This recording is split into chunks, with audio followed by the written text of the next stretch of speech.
In our previous video, we talked about the fallout begins, Trump faces the aftershocks, and how internal conflict inside the Republican Party started creating structural strain, not just headlines, but real political consequences. We looked at donors hesitating, leadership recalculating, and the growing tension around Donald Trump and his influence over the Republican Party.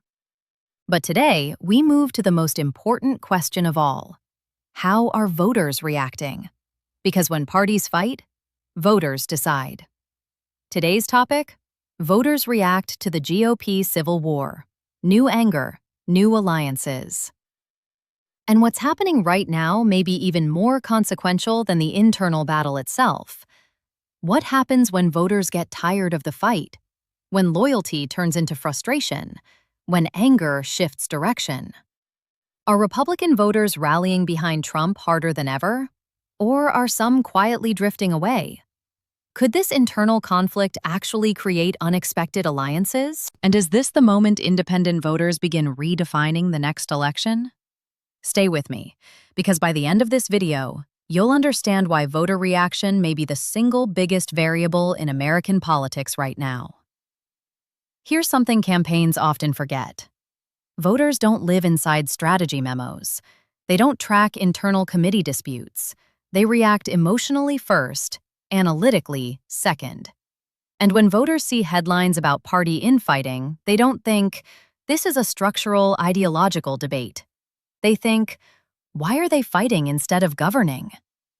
That emotional shift is powerful, because frustration spreads faster than loyalty. Let's start with Trump's core base. For many loyal supporters, the GOP civil war isn't a weakness. It's proof.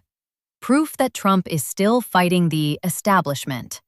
Proof that resistance inside the party confirms his outsider identity. And when party leaders push back, some voters interpret that as betrayal.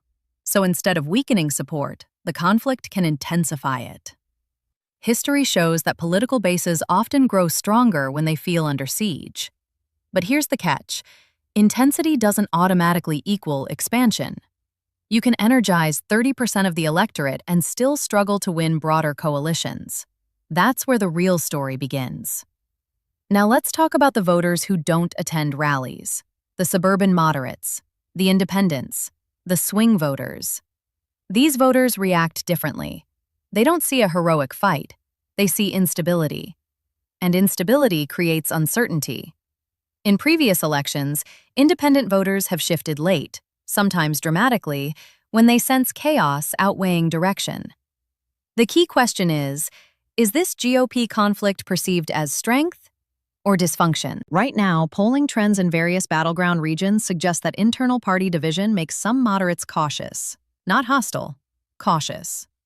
And caution often translates into hesitation at the ballot box.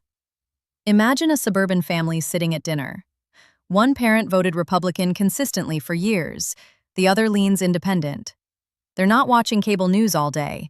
They're focused on schools, costs, stability. When headlines about GOP infighting flash across their phones, they don't debate ideology.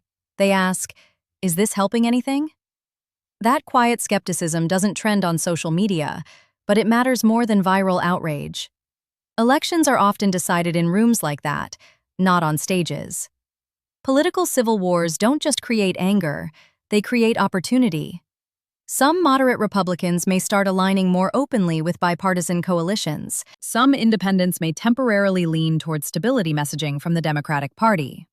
This doesn't mean a massive ideological shift. It means voters are prioritizing tone and predictability. And in volatile political environments, predictability becomes attractive.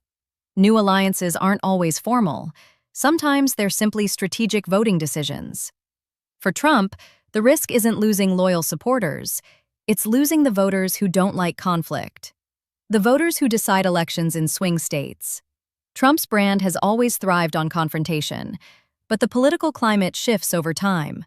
The question now is whether voters view this GOP civil war as necessary disruption or exhausting division. That perception will determine everything. Online discourse can distort reality. On social platforms, anger appears dominant. But social media amplifies the loudest voices, not the median voter. Campaigns that mistake online intensity for broad public support often miscalculate. The real test isn't trending hashtags, it's turnout patterns among undecided voters. And right now, those patterns remain fluid. If voter frustration deepens, several outcomes become possible. Scenario 1. Trump consolidates the base further but struggles with moderates. Scenario 2. The GOP recalibrates messaging to reduce visible conflict. Scenario 3. Independent voters swing toward perceived stability. None of these outcomes are guaranteed, but all are influenced by how voters emotionally process this moment. Politics is strategic at the top, but emotional at the bottom. Final analysis. The real battle is perception. The GOP civil war isn't just about power, it's about narrative. If voters see strength, Trump benefits; chaos, opponents benefit; reform, new alliances emerge. Right now, America isn't just watching a party divide, it's watching how that divide feels, and feeling often wins over fact sheets. So now the question turns to you. Do you think voters will reward Trump for fighting his own party?